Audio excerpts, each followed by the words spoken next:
ओम सजात्म स्वरूप परम गुरु शुद्ध चैतन्य स्वामी ने नमः। श्री उपदेश शुद्ध सार जी में आचार्य तारण स्वामी कहते हैं, जब तक हम पढ़ते सुनते हैं तब तक तो हमारा उपयोग यहाँ लग जाता है,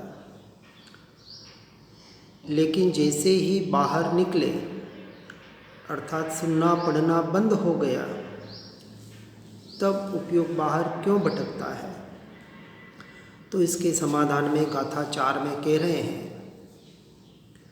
यह जिनवाणी का उपदेश अपने शुद्धात्म स्वरूप की चर्चा कोई विरले भव्य जीव ही ग्रहण कर पाते हैं। यह आत्मज्ञान रूपी अमूल्य चिंतामणि रत्न प्राप्त करना और इसे संभाल कर रखना, इसका प्रकाश करना बड़ा दुर्लभ है, क्योंकि मन रूपी पक्षी अनेक नए भेद विकल्प करता है और सुनने समझने नहीं देता। जरा इधर उधर कुछ दिखाई दिया, आवाज़ सुनने में आई, इतने में ही लेकर उड़ जाता है। किसको? उपयोग को। अब इसके विस्तार में कहते हैं कि सबसे पहले तो जिनवाणी का उपदेश मिलना कठिन है, उसमें भी सत्य उपदेश परमार्थ के लक्ष्य से मिलना महा कठिन है। कोई विरले पुरुष ही इस अनुपम तत्व का लाभ ले पाते हैं, यानी इस तत्व की बातें, परमार्थ की बातें व्यवहार से निश्चय की तरफ ले जाने वाली यह बातें नहीं, अपेक्षा से यह ज्ञान स्वभाव को जानने वाला ज्ञान, क्षक्षम ज्ञान, ऐसा यह अमूल्य चिंतामणि रत्न आत्मज्ञान का ज्ञान मिलना बड़ा कठिन है, और इसका विस्तार करना और सुनने समझने के बाद इसको संभाल कर रखना महा मुश्किल है। क्योंकि मन रहित पंचेंद्रिय तक के प्राणी विचार करने की शक्ति बिना आत्मा अनात्मा का भेद कर नहीं पाते हैं, तो वहाँ तक तो इसका कोई उपाय उनके पास है ही नहीं है। संगी पंचेंद्रियों में भी नारकी जीव रात दिन तीव्र कषायों में लगे रहते हैं। उनमें कोई विरले जीव, यानी जैसे कहा कि चारों गति में सम्यक दर्शन हो सकता है, अर्थात आत्मज्ञान हो सकता है, तो नारकी में नहीं के बराबर बताया, कोई विरले जीव पाते हैं। पशुओं में भी आत्मज्ञान पाने का साधन दुर्लभ है। देवों में विषय भोग इतने हैं कि वहाँ आत्मज्ञान पाने का लक्ष्य ही नहीं हो पाता है, और मानवों के लिए साधन सुगम है, सहज है, सरल है, सर्वत्र इसकी प्राप्ति होते हुए भी बहुत दुर्लभ बना हुआ है। क्योंकि अनादि का जो ये विपरीत संस्कार पड़ा हुआ है, ये मिथ्या मान्यताएं, या अज्ञान दशा जीव की परद्रव्य पर भावों में एकत्व, ममत्व, कर्तृत्व, भोक्तृत्वपना करने की जो बुद्धि पड़ी हुई है, ये जो उल्टे संस्कार पड़े हुए हैं, इसकी वजह से जिनवाणी को सुनकर, पढ़कर, समझकर यहाँ तक भी विरले जीव पहुँचते हैं, और उसको अपने जीवन में, अपने आचरण में धारण करने वाले तो विरलों में भी विरले, महाविरले कोई विशेष भव्य जीव को ही यह सुलभ हो पाता है। मार्ग कठिन नहीं है, पर मार्ग को जीवन में उतारना, उसको आचरण में लाना, सम्यक चारित्र रूप परिणमित करना, यह महा से महा कठिन है। अनेक मानव रात दिन शरीर की क्रिया में ऐसे तल्लीन रहते हैं।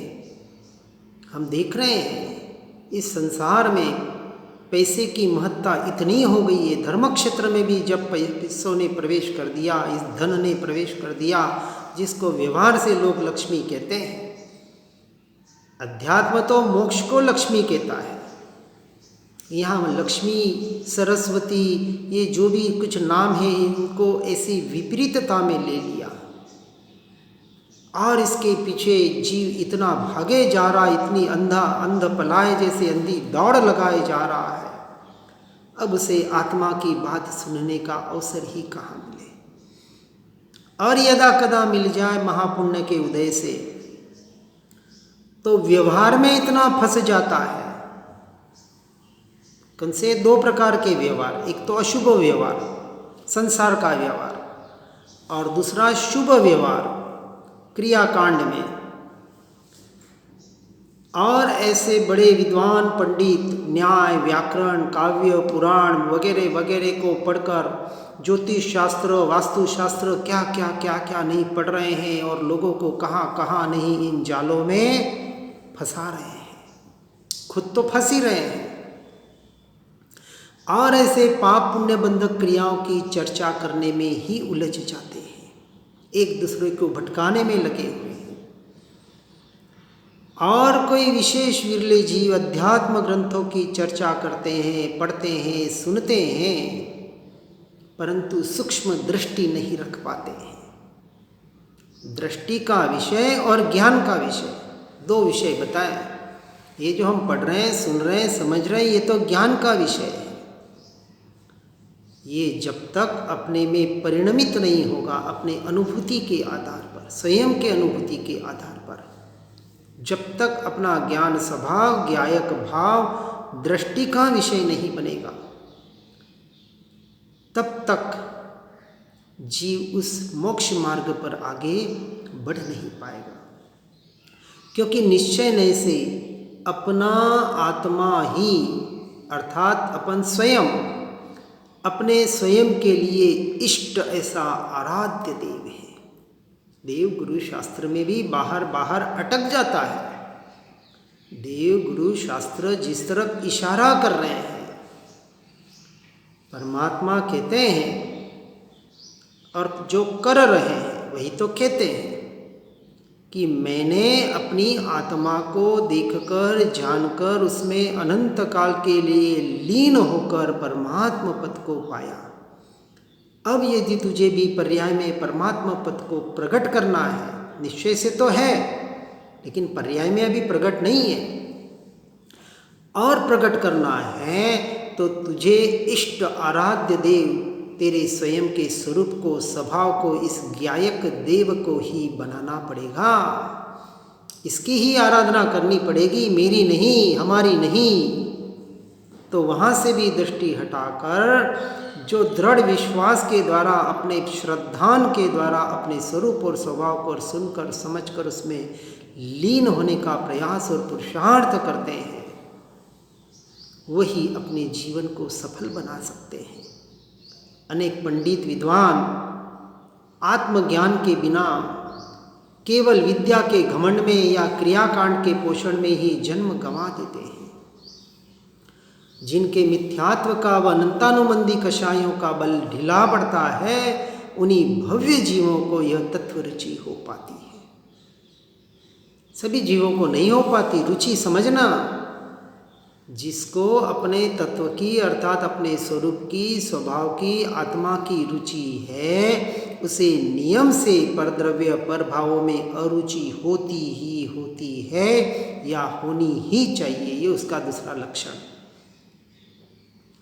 जिसके भीतर संसार के मोहजाल के से उदासी होती है, जब तक संसार के प्रति औदासीन्य वृत्ति नहीं आती है, उदासीनता नहीं आती है, अनासक्त भाव नहीं आता है, संसार क्षण भंगुर नहीं लगता है, सच्चा ज्ञान गर्भित वैराग्य प्रकट नहीं होता है। ज्ञान गर्भित वैराग्य की बात कह रही है। दुख गर्भित, मोह गर्भित भले हो जाए, लेकिन ज्ञान गर्भित वैराग्य के बिना मोक्ष मार्ग में प्रवेश भी नहीं है।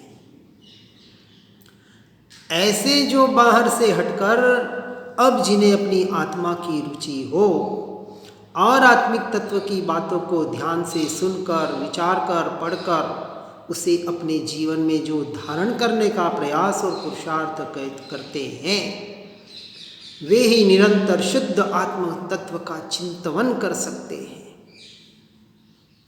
देखिए, चिंता, चिंतन, चिंतवन और चितवन, 4 प्रकार के भेद। चौथे गुणस्थानक के पहले 2 प्रकार की चिंता, एक अशुभ की चिंता और एक शुभ की चिंता। तीसरी सर्वोत्कृष्ट चिंता शुद्ध की चिंता। अब चिंता फिर भी सर्वोत्कृष्ट कहा, अब उसे चिंता किसकी है कि मैं कब सम्यक दर्शन पाऊं, कब केवल ज्ञान पाऊं और कब मोक्ष को पहुंचूं, इसकी चिंता नहीं है। तो किसकी चिंता है? मैं अपनी आत्मा में, अपने स्वरूप में, अपने स्वभाव में जल्द से जल्द कैसे लीन बनूं,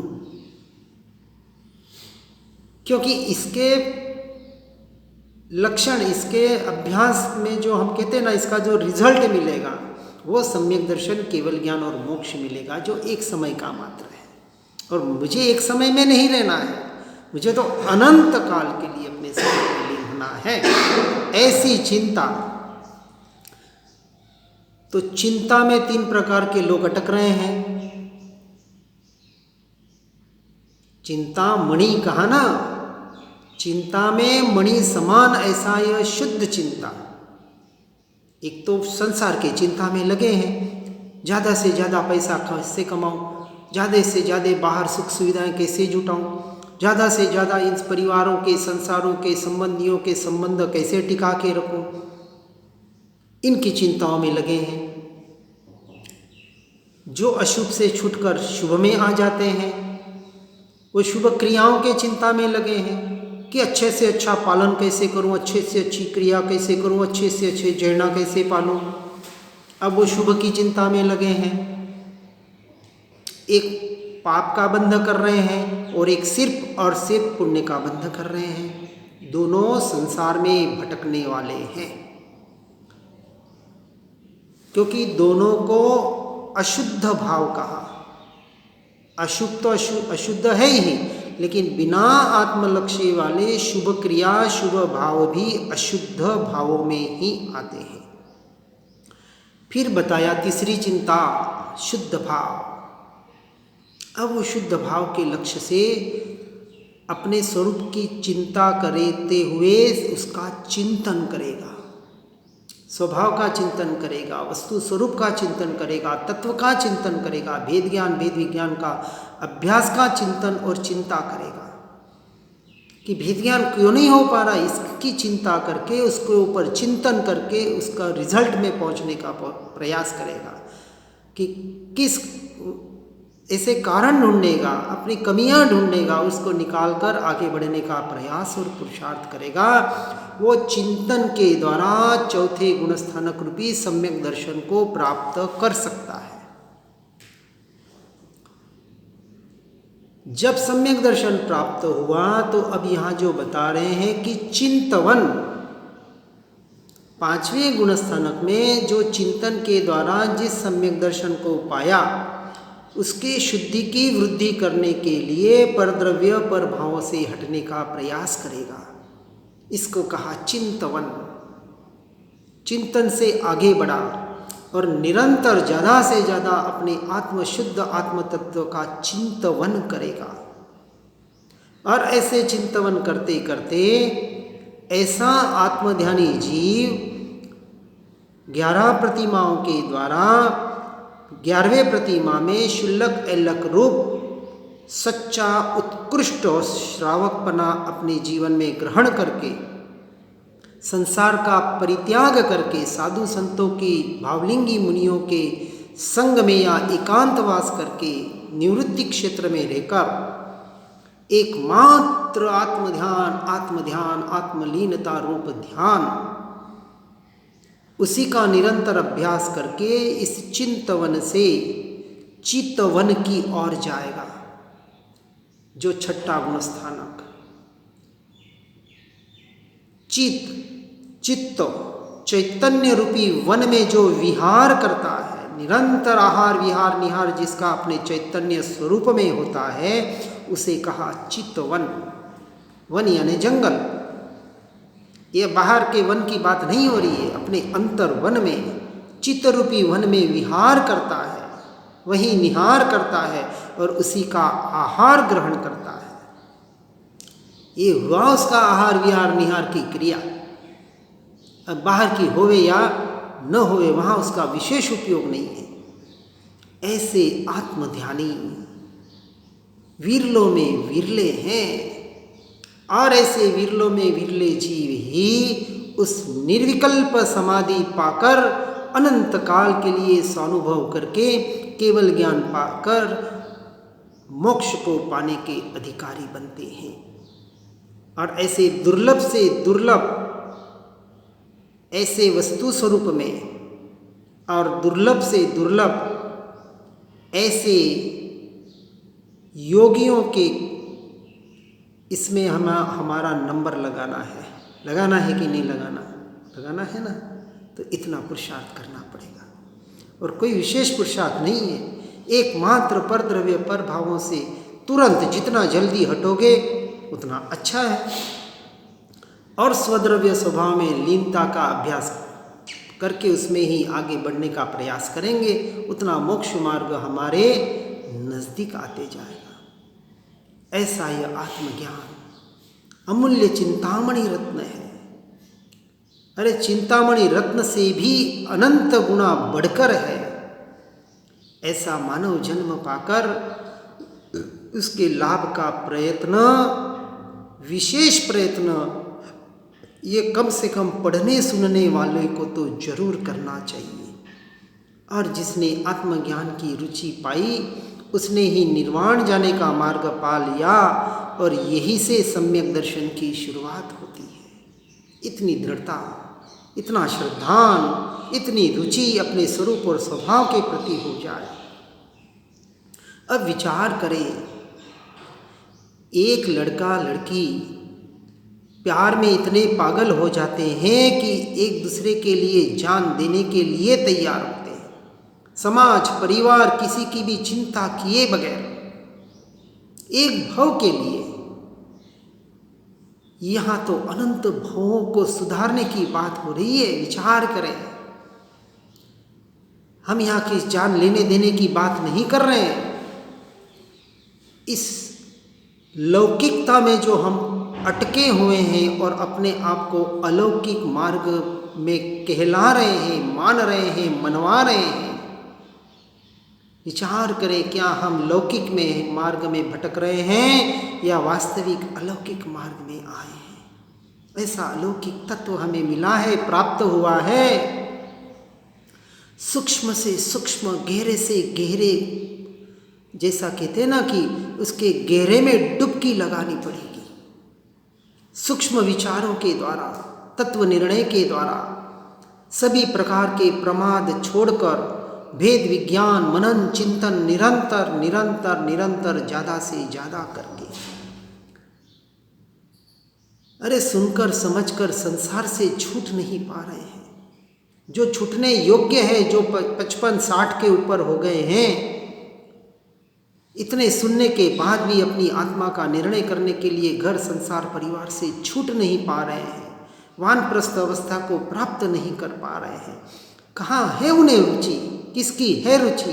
विचार करें, अपने भीतर जाके अपने को झंझोले, पूरा झंझर, ऐसा कहते ना, पूरा अंदर से झंझकोर कर हो जाना चाहिए। वहाँ तक हम नहीं पहुँच पा रहे। इसलिए निरंतर ऐसे भेद ज्ञान के द्वारा जब कहते हैं कि भाव कर्म द्रव्य कर्म नो कर्म से मैं न्यारा हूँ, भिन्न हूँ और भिन्न है, ऐसा यदि तू मानता है तो इस कर्मों के उदय में, इन कर्मों के उद्यागत क्रिया में, ऐसे उद्यागत भावों में, हे जीव, हे भव्य जीव, तो क्यों अटक रहा है? विचार तो कर। चित्तवन तो छोड़े, लेकिन चिंतन तो कर। इस बात पर चिंतन कर, मात्र आत्मा का चिंतन नहीं कहा।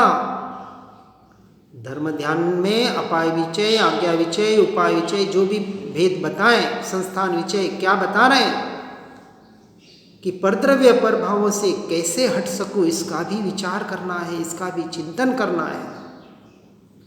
क्योंकि स्वद्रव्य स्वभाव में स्थिर होने के लिए व्यवहार की अपेक्षा से पर से छूटना उतना ही आवश्यक है। और बार बार अभ्यास के बल से, बिना अभ्यास बिना प्रायोग के लब्धि के ये सम्यक दर्शन का प्रकाश कैसे होगा? ये अज्ञान रूपी मिथ्यात्व रूपी अंधकार कैसे मिटेगा? ये सम्यक दर्शन सम्यक ज्ञान कैसे प्रकट होगा? सम्यक चारित्र तो अभी दूर, बहुत बहुत कोसों दूर है। मात्र वेश परिवर्तन का नाम चारित्र नहीं है, बार बार इस मार्ग में बताया जाता है। ऐसा यह सर्वोत्कृष्ट मार्ग, जन्म मरण के संकटों को मिटाने वाला मार्ग, अनादि काल का सबसे बड़ा दुख, अरे इस भोग के क्या दुख है, एक जन्म और एक मरण। ऐसा निगोदिया जीव एक श्वास ले तब तक 18 बार जन्म मरण करता है। जितने मरण का दुख संगी पंचेंद्रियों को होता है, उतना ही दुख वहाँ उस निगोदिया को हो रहा है। जन्म मरण के दुख कोई कम ज़्यादा नहीं है कि निगोदिया को कम और मनुष्य को ज़्यादा होता है। अनादि काल का ये जन्म मरण रूप दुख, ये वेदना, आज हमें नहीं पता कि कितनी वेदना होती है। शास्त्रों में बताया है कि सुई को गर्म करके एक एक रोम में चुबो दिया जाए और वेदना का कल्पना तो करें। ऐसी वेदना यह जीव अनंत बार सहन करके भी उस वेदना से हटना नहीं चाह रहा है, क्योंकि भी उसका अनुभव नहीं है। अनुभव हो जाए तो पता पड़े। ऐसे जन्म मरण रूपी संकटों को मिटाने वाला यह ज्ञान, सम्यक दर्शन, सम्यक चारित्र, ऐसा रत्नत्रय, ऐसे जिनवर कथित यह आत्मज्ञान का अमूल्य चिंतामणि रत्न हमें प्राप्त होने का सुवर्ण अवसर मिला है। इससे महाभाग्य से दूसरा अवसर और कब मिलेगा पता नहीं। इंतजार में मत बैठे, काल लब्धि पकेगी, कभी नहीं पकने वाली, पकानी पड़ेगी पुरुषार्थ के माध्यम से। इसलिए यद्यपि यह दुर्लभ है, तथापि इसी के लिए तो पुरुषार्थ कहा गया। 5 समवाय में पुरुषार्थ की महिमा बताई, 4 समवाय की महिमा नहीं बताई। और इस पुरुषार्थ के द्वारा ऐसे अमूल्य चिंतामणि रत्न को, जो मेरा स्वभाव है, मेरा स्वरूप है, जो मैं हूँ, ऐसे मैं रूप, अपनी आत्मा रूप, ऐसे ज्ञायक भाव रूप, परम पारिणामिक भाव रूप जो भी कहे, उसे प्राप्त कर लेना ही इस मानव जीवन का सार है। अपने मनुष्य जन्म की महिमा को समझने का प्रयास करें और मोक्ष मार्ग में आगे बढ़ने का निरंतर निरंतर निरंतर प्रयास और पुरुषार्थ करते रहें। इन्हीं भावनाओं के साथ ओम नमः सिद्धम। जिन वाणी के ज्ञान से हो सम्यक श्रद्धा, हो चारित्र महान, पाऊं पद निर्वाण। निज निधि निज में बताई, यह अनंत उपकार है। उसके लिए जिन वाणी माँ को वंदना शतवार है।